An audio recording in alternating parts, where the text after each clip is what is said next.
Mashabehlezi lokhulumayo madoda amakhulu. Ngibingelele nonke bafowethu enhle nasezazi eSouth Africa. Ngithi sanibona mashabehlezi lokhuluma ndubandubana tusikoloza izinamba zaphatha zona ubambe seplaje kusiphofu ekhotha kancane.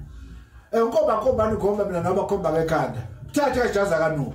Mashabehlezi lokhulumayo ukuze shisa engabulali. Ephilisa abantu. Bafowethu. Kwasuka lokho, kwasuka ukushisa. Ngosakhuluma madoda bafowethu nonke ukuniphaphela aqidile ngaza wethu. Ukuthi uyabona mase ukuphethe umuntu gawukuthi ayikho into sokuthanda ukuthi umuntu umkhombisa yona ngoba ugaye umuthi. Fana bona ukuthi ugaye umuthi lo. Bafowethu umuthi lo. Onosizo kuwena. Ngiyakhumbula ukuthi uMashabehlezi nibonile wemfithu agcine ngayo. Wangichazela ngokuthi uMashabehlezi uhleze ephakame gaya njalo. Ugayile uMashabehlezi. Bafowethu nazi iguphu. Ngizokuchazela mfowethu ungadadeki ukuthi uthi siguphu efaka amagazi ayinali igazi leli. Nazi iguphu zempilo. Lezi iguphu ziyaqashwa. Anginingi nje basihle.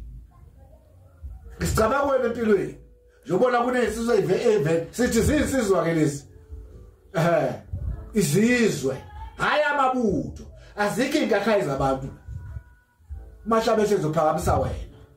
Imfuyo uwe umkhuhlane okuphethe intlume ngemuva zikwanje emzimbeni uphakama imali awuyiboni ukhala kwamadlebe baduma.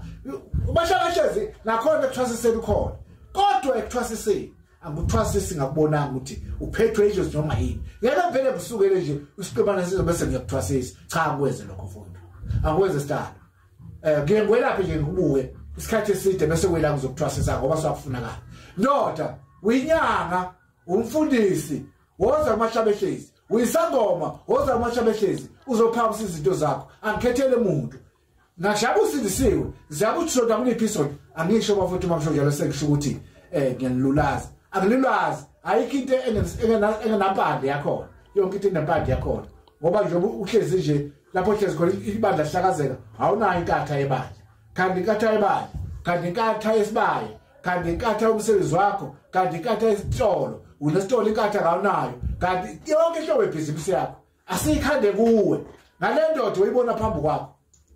Le ndoda izokhanda busiyaphakama yaphezulu ufuna ukuzala abantwana awunabo ngoza kuMashabehlezi. Khathaza sibeletho mama ngoza kuMashabehlezi. Unesilonda esingapheli ngoza kuMashabehlezi. Unento yakhe nje ebusweni unezintwana zemlubo ngoza kuMashabehlezi. Kuvaleka amashanele ezinto zakho zonke ngoza kuMashabehlezi. Akuyimingodi inyanga ziningi inyanga ezikhona eSouth Africa kodwa kuhluka egayeni. Mina umuthi ngiyawumba ngiphinde ngiye emakhemisi lapha engasikho ngizothola lempande engiyifunayo lento engifuna ngibuye nayo uba ngiyayazi.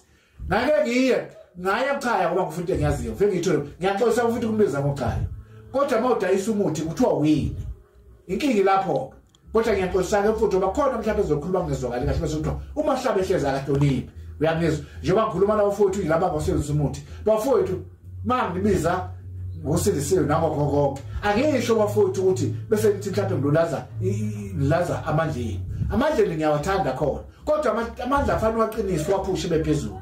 Phakama mfowethu phakama ufuna ukuba iduna emsebenzini woza kuMashabehlezi bazokutshela ngabanye sebebuya kuMashabehlezi esebephakeme angikhulumi ngegama lomuntu kodwa bazokutshela abanye sebebuya kuMashabehlezi esebephakeme